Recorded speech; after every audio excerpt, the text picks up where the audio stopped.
Mother, a cradle to hold me by Maya Angelou.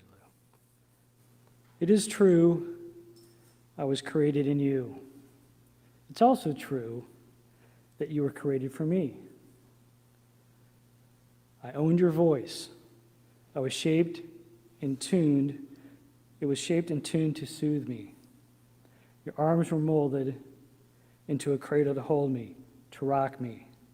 The scent of your body was in the air, perfume for me to breathe.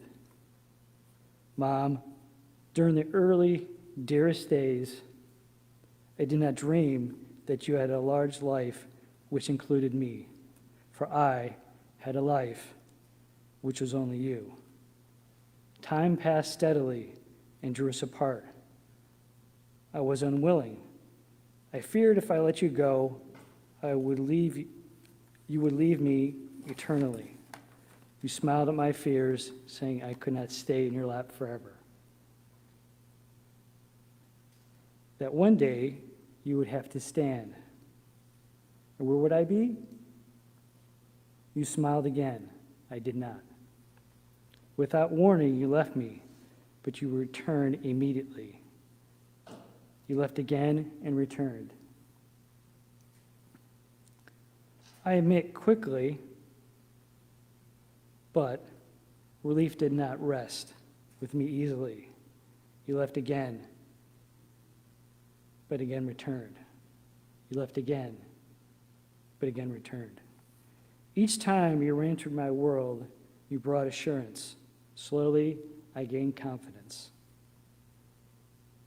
You thought you knew me, but I did know you. You thought you were watching me, but I did hold you securely in my sight, recording every moment, memorizing your smiles, tracing your frowns. In your absence, I rehearsed you, the way you had of singing on a breeze while a sob lay at the root of your song. The way you posed your head so the light could caress your face. When you put your fingers on my hand and your hand on my arm, I was blessed with a sense of health, of strength, and very good fortune. You were always the heart of happiness to me, bringing nuggets of glee, sweeps of open laughter.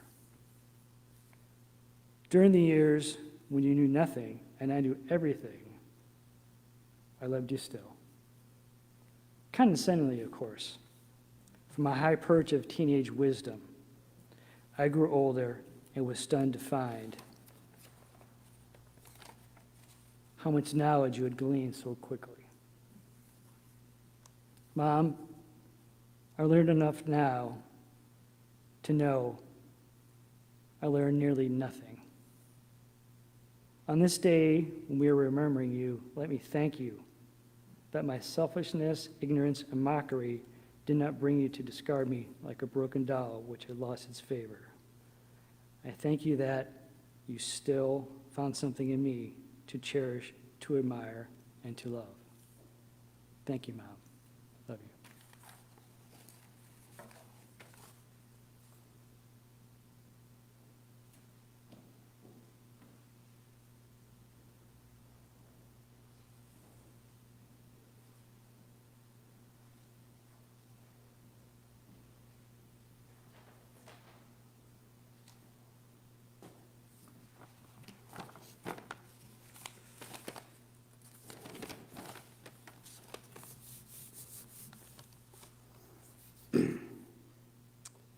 Good morning, everyone. I'm David, Joan Hinz's fourth child, and I'm very proud and humbled to share a few words about our mother. As our dad and my siblings know, our mom was the foundation of our family. As Dad's career took many twists and turns, requiring us to move all over the country, our mom was a steady and positive presence at all times. Leaving Erie for New York, where Mary, Gilbert, and Jeffrey were born, to Indiana, my birthplace, to Illinois, where Peter was born, back to New York, then Ohio, and finally to Arizona, our mom made those moves happen without a hitch. As the family moved all over, we never once heard my mom complain about all the effort it took to make each move successful for each one of us. Even with the many moves, our mom always was there to get us off to school and was home after school no matter what. Through snowy winters, across the Great Lakes states, to the hot days in Arizona, our mom never missed a beat to keep all 5 kids and a busy husband moving forward. Her positive outlook, easy laugh, and a love of pop music. The radio was always on in the kitchen, if you remember that growing up. She made sure that a yummy dinner was on the table and there was an easygoing attitude that permeated our house and our lives. Our mom always made sure we had proper clothes for school, church events, costumes for Halloweens, and jammies and robes for Christmas morning. She perfected Christmas cookies, Christmas fudge, ice cream cakes, angel food cakes for birthdays, and the canning of yummy vegetables and tomatoes from the gardens our father grew over the years. Even with 5 kids, each of us had unique and individual Christmas gifts, ornaments, and stockings.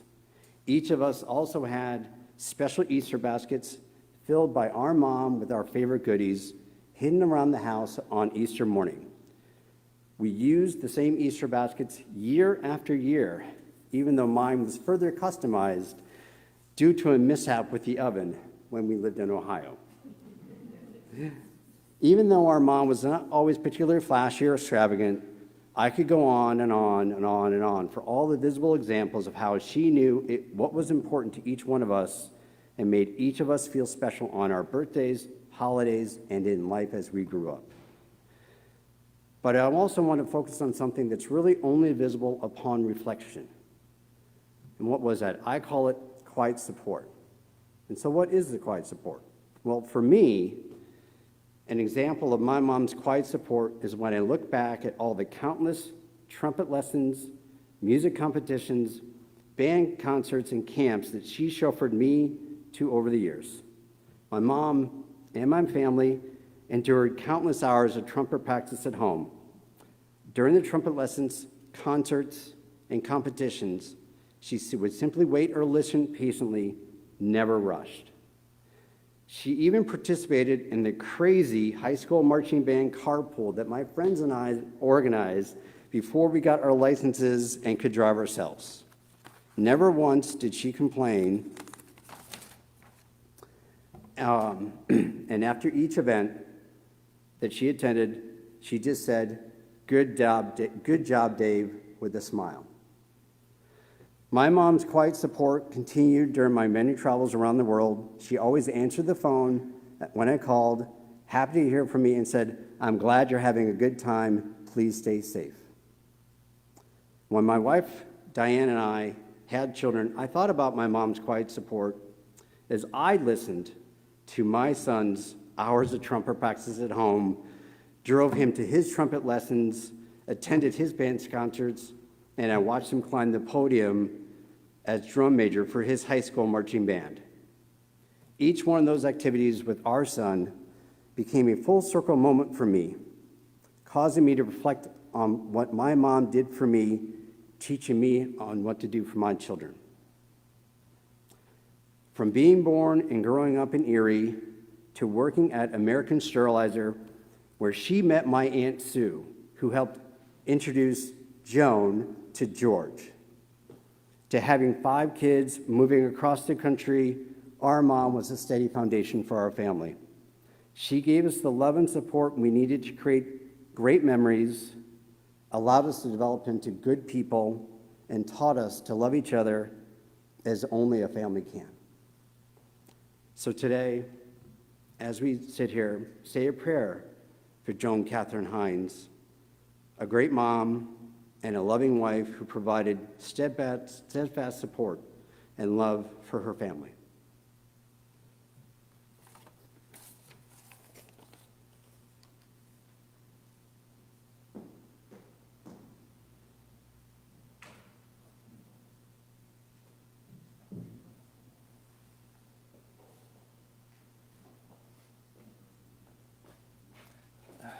Hello, everyone, and thank you all for coming out. I dedicate these words and the spirit of this to my dearly departed mother, Joan. First, I have to say, based off of David's, Mother, I forgive you for your support of David's trumpet playing as the person who lived in the same room with it. But that's all right. It's all right. So let's just start off with Joan. We know her as a wife, a mother, a friend, a neighbor, and for those of us who had her spam sandwich, an amateur scientist. Joan, or as I affectionately called her, Mom, was a somewhat solitary person, a lady comfortable to just sit and watch all unfolding around her, a self-assured woman who had little time for what life puts across as BS. And she would let you know how much she would not put up with it at times. Very succinctly, too. One way was she kept things short, not just in stature, but with a lot of things in life, like a phone conversation. Typically, they would not last longer than 45 seconds, including the hello and goodbye. If they lasted longer, that means she was moving from the living room to the computer room. And then we would spend a good deal of time doing what I would call our who's on first routine, except for we substituted Control P and contact lists for players on a baseball field. Brevity is the soul of wit, and Joan was at her funniest just by saying one word: George. She had impeccable timing, knowing just the right moment to let it fly. Plus, she couldn't have asked for a better straight man in this comedy routine. More humor, and one of the funniest things that I've ever had in my life came during her stay at the nursing facility. It was one of the very last exchanges we had together. I was giving her advice that she considered somewhat patronizing. So she replied in her best sarcastic tone, "Oh yes, I'll do that," punctuated by a great big. And then after that, she gave the smile of someone who was 5 years old, and it was great to see. In a previous year, my mother caught me sticking out my tongue at her. Let's just say I was very Jesus-like in my reaction to her display, while she was completely Old Testament in her reaction to mine. I like to finish off with two poems. The first one I wrote for her.